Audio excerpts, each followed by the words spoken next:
უმკვიდრო ქონების სახელმწიფო საკუთრებაში გადასვლის ნორმის მოწესრიგების მიზნით სამოქალაქო კოდექსში კორექტირება იგეგმება.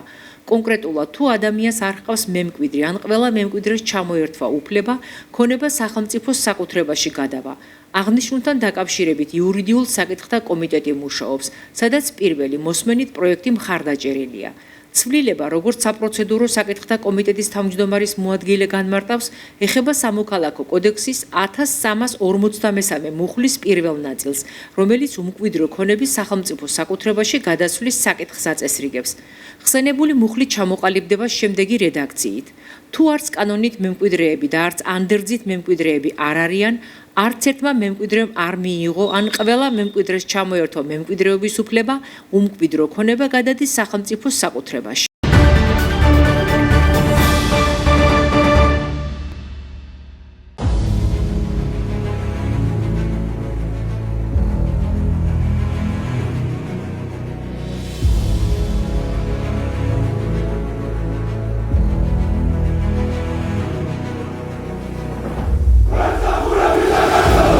ერის ისტორიაში არის თარიღები, რომელიც მის რაობასა და მომავალს განსაზღვრავს. ქართველი ერისთვის ასეთი დღე 26 მაისია. 108 წლის წინ, საუკუნოვანი ანექსიის შემდეგ, ქვეყანამ აღიდგინა სახელმწიფოებრიობა და მსოფლიო მიხილა დამოუკიდებელი თავისუფალი საქართველო. თითოეულ პატრიოტ ქართველს შეუძლია იამაყოს, რომ საქართველო არის დამოუკიდებელი და სუვერენული, როგორც არასდროს. სწორედ დამოუკიდებლობასა და სუვერენიტეტში გაძლიერება მისცა ჩვენს ქვეყანას შეასრულება ურთულესი გამოწვევების მიუხედავად. იქცეთ დაეცვა სარწმუნოება, შეენარჩუნა მშვიდობა და დადგომოდა წესრიგისა და განვითარების უწყოთ გზას, რომელიც აუცილებლად იგვიყვანს აღქმულ მიწამდე, ჩვენი ყველა ეროვნული მიზნის მიღწევამდე, გამთრიანებულ და გაბრწყინებულ საქართველომდე. წელს ჩვენი ქვეყანა აღნიშნავს 1700 წლის იუბილეს ქრისტიანობის სახელმწიფო რელიგიად გამოცხადებიდან. 1700 წელია რწმენა გვაძლიერებს და სიყვარული გვაერთიანებს. ნიშანდობლივია, რომ სახელმწიფოებრივი დამოუკიდებლობის მოპოვებას წინ უძღოდა ეკლესიის ავტოკეფალიის აღდგენა. ჭეშმარიტებისკენ სწრაფვით ქართველმა ერმა შეიცნო თავისუფლება ქრისტეში და სწორედ ამ ჭეშმარიტებამ განათავისუფლა იგი. ეს დღე არის ჩვენი ეროვნული ნების, თავისუფლების სიყვარულის და პასუხისმგებლობის სიმბოლო. 35 წელია ერი და ბერი ერთად გავდივართ სახელმწიფოდ ყოფნის, დამოუკიდებლად ქცევის და სუვერენიტეტის მოპოვების ეკლიან გზას. გავდივართ ჯიუტა, შეუპოვრად და მტკიცედ. ეროვნულ ინტერესებზე დაფუძნებული პოლიტიკის წარმოება გადამწყვეტია დამოუკიდებელი და სუვერენული მომავლის შესანარჩუნებლად. მინდა მოგილოცოთ დღევანდელი დღე, საქართველოს უსურვო მშვიდობა, ერთიანობა და კეთილდღეობა. ღმერთი იყოს ჩვენი ქვეყნის ფარველი.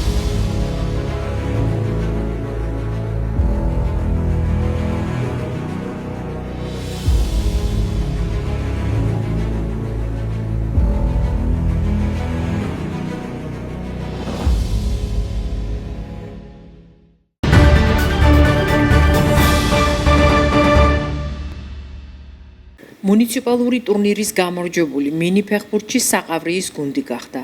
ფინალური შეხვედრა მიხეილ სალაძის სახელობის სპორტულ გამაჯანსაღებელ ცენტრში 26 მაისს გაიმართა და ის ქვეყნის დამოუკიდებლობის დღისადმი მიძღვნილი სადღესასწაულო პროგრამის შემადგენელი ნაწილი იყო. ფინალში ერთმანეთს საყავრიისა და მეორე სვირის ფეხბურთელთა გუნდები შეხვდნენ. საყავრიელებმა მეტოქეს დიდი ანგარიშით 5-1 მოუგეს. გამარჯვებულებს ზესტაფონის მერიისგან, როგორც ღონისძიების ორგანიზატორისგან, ფულადი ჯილდო, სიგელები და თასი გადაეცათ. ჩემპიონატი მუნიციპალიტეტის მერიის ორგანიზებით ყოველ წელს იმართება მუნიციპალიტეტში და მისი მიზანია ფეხბურთის პოპულარიზაცია და ცხოვრების ჯანსაღი წესის დამკვიდრება.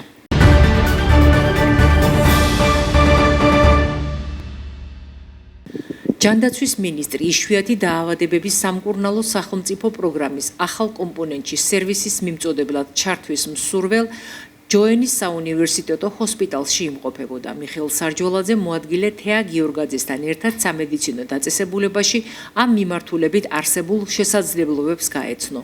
პროგრამის ახალი კომპონენტი სპინალურ-კუნთოვანი ატროფიის, დიუშენისა და ბეკერის კუნთოვანი დისტროფიის მქონე პაციენტებისთვის ამბულატორიულ, სტაციონალურ და კვლევით მომსახურებებს უზრუნველყოფს. მიხეილ სარჯველაძემ დიაგნოსტიკისა და ამბულატორიის განყოფილებები დაათვალიერა და მათ ტექნიკურ აღჭურვილობას გაეცნო.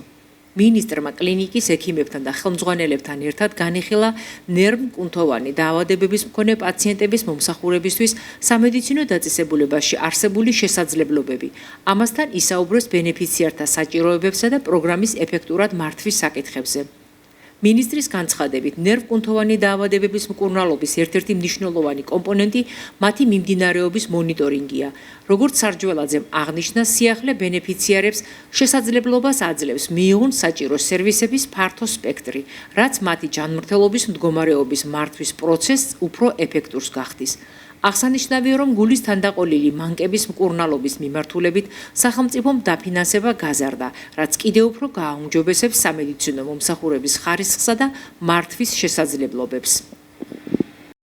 ჩვენ ვიყოფებით ჯოენის კლინიკაში, რომელიც ერთ-ერთი გამორჩეული და წამყვანი კლინიკაა გარკვეული მიმართულებებით და მათ შორის განსაკუთრებულად მნიშვნელოვანია აღინიშნოს პედიატრიული კარდიოლოგია, კარდიოქირურგია.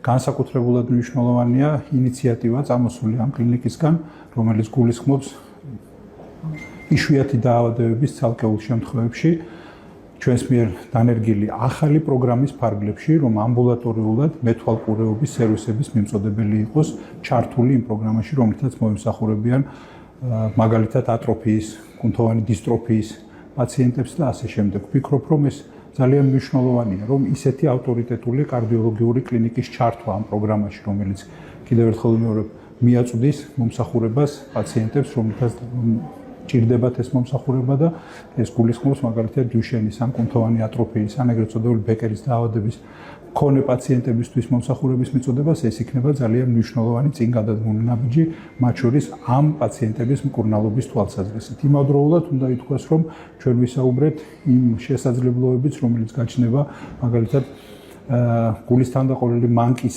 მკურნალობის მიმართულებით დაფინანსების გაზრდასთან დაკავშირებით. ვფიქრობ, რომ ეს ერთის მხრივ გააუმჯობესებს რა თქმა უნდა ხარისხსა და მართვის შესაძლებლობებს და იმავდროულად შექმნის შესაძლებლობას შემდგომი განვითარებისთვის ამ მიმართულების. ჩვენ ვისაუბრეთ დღეისათვის ერთ-ერთ ყველაზე აქტუალურ საკითხზე, დიუშენის სინდრომის მქონე ბავშვებზე. დღეს უკვე ჯოენის საუნივერსიტეტო ჰოსპიტალმა გააკეთა განაცხადი ამ პროგრამაში ჩართვის შესახებ და ჩვენ მზადა ვართ მოვემსახუროთ ასეთ ბავშვებს ამბულატორიულ სექტორში. არა მარტო საბავშვო ასაკში, არამედ 16 წლის ზემოთაც. გარდა ამისა, ჩვენ გვაქვს ძალიან დიდი პრაქტიკა ტრადიციულად გულის თანდაყოლილი მანკებით დაავადებული ბავშვების ქირურგიული მკურნალობის და არა მარტო ქირურგიული მკურნალობის. ეს რა თქმა უნდა ჩვენ ხელს გვიწყობს და უფრო გვიეოლებს ბავშვებთან მუშაობას. მინდა ხაზგასმით აღვნიშნო, რომ ძალიან მნიშვნელოვანი გადაწყვეტილებები იქნა მიღებული ამ ბოლოს დროს ქირურგიულ ტარიფებთან დაკავშირებით, რაც ჩვენ გაგვიოლებს, ასე ვთქვათ, მუშაობას, ხელშეგვიწყობს ამ ბავშვების როგორც ქირურგიულ მკურნალობაში, ასევე მათ პოსტოპერაციულ მოვლაში.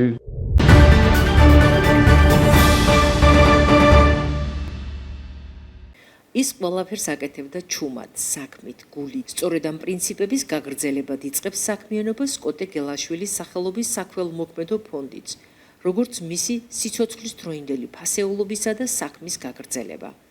ადამიანს, რომელიც მთელი თავისი ცხოვრების მანძილზე სხვების დახმარებას საკუთარ მოვალეობად მიიჩნევდა, მეგობართა ჯგუფმა ამ ფორმით მოუძებნა ერთგვარი უკვდავყოფა და მისი კეთილი საქმეების სიმბოლურად გაგრძელებას გეგმავს. აღსანიშნავია, რომ ახლობლებმა კოტე გელაშვილის იგივე ჩირიკას სახელზე მანამდე მშობლიურ ქალაქ ზესტაფონში მისი სახელობის მემორიალური დაფაც განათავსეს. შეიძლება მემორიალურ დაფას რომელიც გაკეთდა ზესტაფონში ჩვენი მისი მეგობრების იდეა იყო აქ თბილისიდან და ძალიან მიხარია რომ ეს მოხდა. ბევრი საინტერესოები გააკეთა ქვეყანაზე. ჩუმად ყოველგვარი ესეთი ხმაურის ფანფარები რო ქვია. ფონდის მიზანი საზოგადოებრივი კეთილდღეობის მხარდაჭერა, გაჭირვებულთა დახმარება და სხვადასხვა სოციალური პროექტების განხორციელებაა. კოტე გელაშვილის სახელობის ფონდი განსაკუთრებულ ყურადღებას დაუთმობს სოციალურად დაუცველ პირებსა და ოჯახებს. კოტე გელაშვილის ფონდმა პირველი ერთჯერადი დახმარება განახორციელა.